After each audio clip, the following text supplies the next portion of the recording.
Dia 3 de julho, deputado Timoteo Silveri estava na Corsol para a celebração de 20 anos de projeto Quebrando o Grito na Silêncio de Fundação Voz de Juventude. A iniciativa aqui tem como meta para fortificar a resiliência e criar conscientização cerca de jovens contra abuso mental, físico e sexual. Deputado Silveri está dando mais informação. Estava dia 3 de julho último na Corsol, caminha com a Voz de Juventude a celebrar 20 anos de projeto Quebrando o Grito na Silencioso. Está projeto destinado a parte de resiliência e a parte de prevenção e a parte de conscientização para os jovens para o abuso que por tomar lugar. Abuso, nós pensamos que é abuso mental, físico e também abuso sexual, como para prevenir isso aí.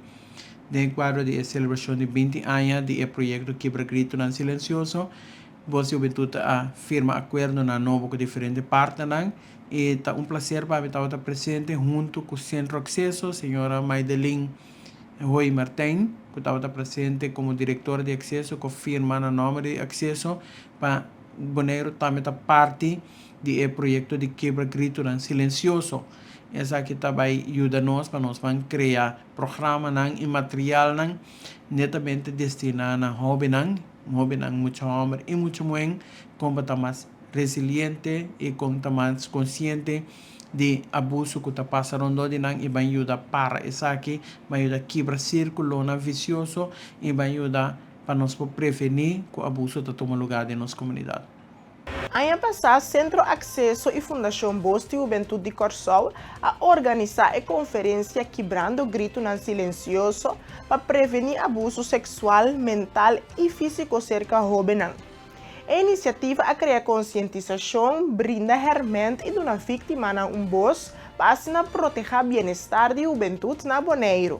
Ano passado, acesso a organizar junto com o Zorg- en Veiligheidshuis, nós organizar uma conferência que chama Saque for de Sombra. A conferência aqui estava trazer conscientização na profissional tocante abuso sexual de menor de idade.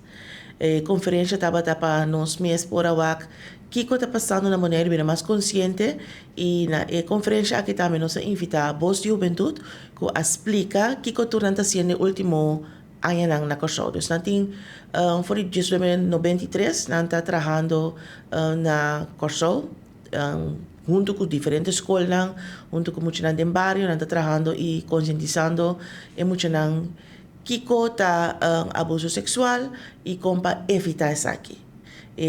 O método que nós usamos é a demonstrar que tem êxito e a desenvolver o material na papiamento caba e lo que nos que hasita de acesso nos que toma algo que está exitoso caba que está de nos contexto cultural caba nos que toma isso aqui over e para por aplicar na Bonaire para nos também por estar mais agressivo e para prevenir abuso sexual de menor. Agora que nós acaba de firmar acordo de viernes, nós firmamos acordo com o Voz de Juventude para uma cooperação com nós para 5 anos. Então, dentro do projeto aqui nós também toma de método que nós temos, também ensina nós isso aqui e nós também trabalhamos também com os Caten Partners na Bonaire para de maneira que nós também vira consciente com base isso aqui. Nossa intenção está para dar training para centro de barrio, pero também cooperar com a escola ng Ribesaki e trabalhar com o partner que também está bezig riba tema aqui. Dus nós temos convênio, pero a intenção está para trabalhar com diferentes que tem parte de aqui está começo e segundo tempo também nós também acercar diferentes que tem parte para mostrar que plano de ação está, então conjunto nós podemos ajudar a prevenir abuso sexual de menor de idade. Dia 3 para 17 de julho, secretário de Estado Eric van der Burg fez uma visita de trabalho na isla ng Abao, Aruba, Bonaire e Corsol. Durante a visita, ele enfocou na fortificação de colaboração no reino, crescimento econômico local e conservação de natureza.